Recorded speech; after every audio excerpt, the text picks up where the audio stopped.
Welcome back to the channel, everyone. Okay, today I have a really cool video that I've been waiting to do. This is a really nice upgrade, and you guys already know because you've seen the thumbnail. We're working on sway bar upgrades today.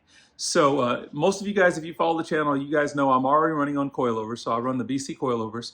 I'm running the Tuner Motorsport thrust arm, the mono bearing thrust arms.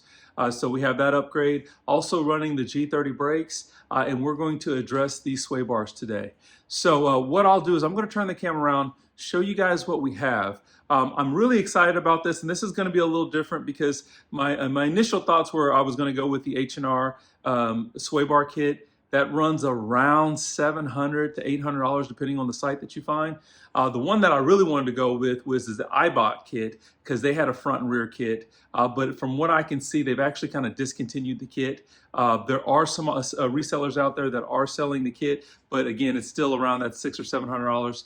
But as you guys know on this channel, I'm always trying to show you guys how you can do these modifications for as cheap as possible with really high quality parts, of course, and doing it the right way. So what I'm going to do is show you what I did. And there we go, guys. So as you guys see, I have two boxes here. I've got an Ibok box as well as the H&R. The H&R, of course, is our rear sway bars. The Ibok is the front sway. And if you guys don't know, if you go out there, you can check the specs on this. They actually, the Ibok kit as well as the H&R kit have the exact same specifications.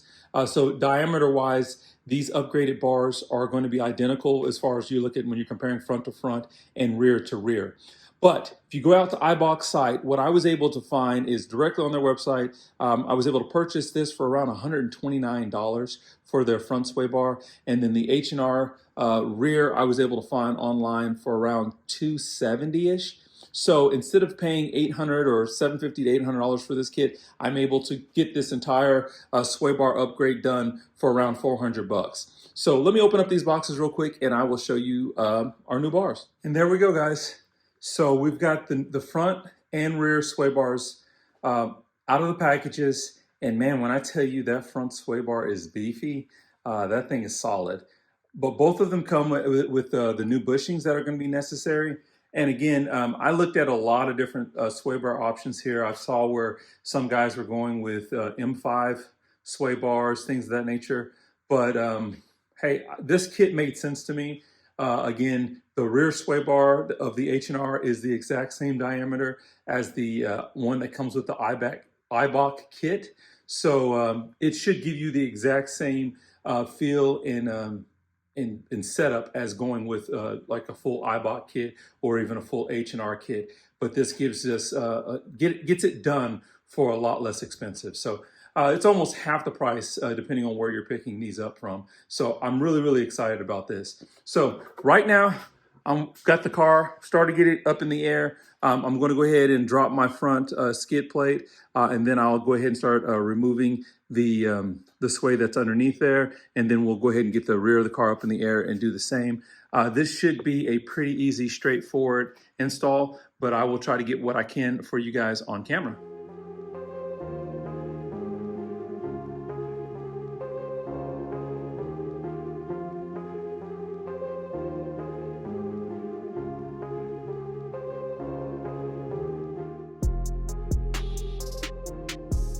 So as you guys see, we have our engine shield off. This is the skid plate that I built for my F10. The sockets that you're going to need are going to be an 18mm socket as well as a E18, which is this one here, the reverse Torx E18 socket as well too. That's going to be able to get the bolts off for the bushings. So I'm going to go ahead and see if I can't knock those out. Hopefully you guys will be able to see this. What we're going to do first is we're going to take our 18mm and go ahead and loosen this bolt that's right here on this end.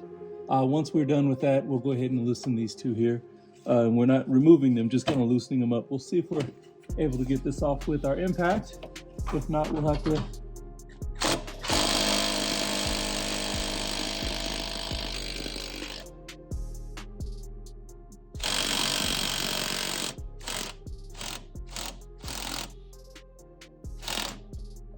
we got movement here. Of course, the key is you got to make sure you're going in the right direction, right?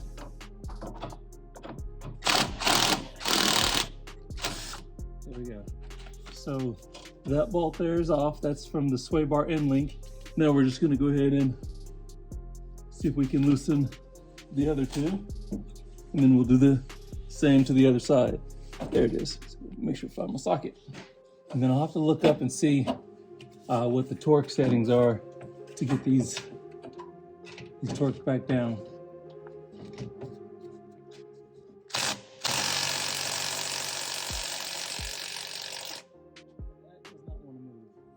So I'm probably going to go ahead and have to hit this with the breaker bar. That's what it looks like.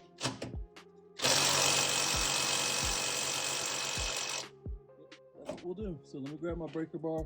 We'll knock that off. So I went ahead and grabbed my breaker bar. And we're just going to grab that E-socket, slide it on here, and see if we can get enough leverage to get this to break loose. Which should be, yep, it's already moving here. So it's just a matter of making sure we have the correct leverage here to get this to spin. And then once we get it spinning, then of course we can go back and start hitting it with the impact. So, or if you wanted to, you can take it all off by hand. Your call. But I've got this one moving here, both of them, both sides. So now I plan on putting my impact back on here to get it the rest of the way off. And I will be back with you guys here in a moment. We'll just kind of compare the size of the stock sway bar to this aftermarket sway bar here for the front. Okay, so after it took some finagling, but we finally were able to get the stock sway bar out. And that's just because, of course, some of the engine shielding is still on and things of that nature. So the easiest thing is actually to remove that shielding. For me, what I actually did, and so if I can't show you guys real quickly, is I actually just unbolted the shielding here on this side, which actually just is just one bolt. If you can see that, there were actually two bolts there that actually go right up there, and that allows me to move this down around where this half shaft is, and that made it a little bit easier as far as pulling out the stock unit. So now we've got to finagle the new one back in, but yeah, this is much beefier. Like, this is really light. You can't tell just looking at it, but it actually tapers down in diameter, and it's cut pretty thin here. But you can see here, this is just easily picked up without any issue. This here is more substantial. I mean, I can get it, but of course it's not light at it by any means. So you are definitely going to stiffen up, especially the front end of this vehicle. So I'm going to work on getting this back installed, and to try to keep this video as short as possible, we'll reconvene here when we start working on the rear.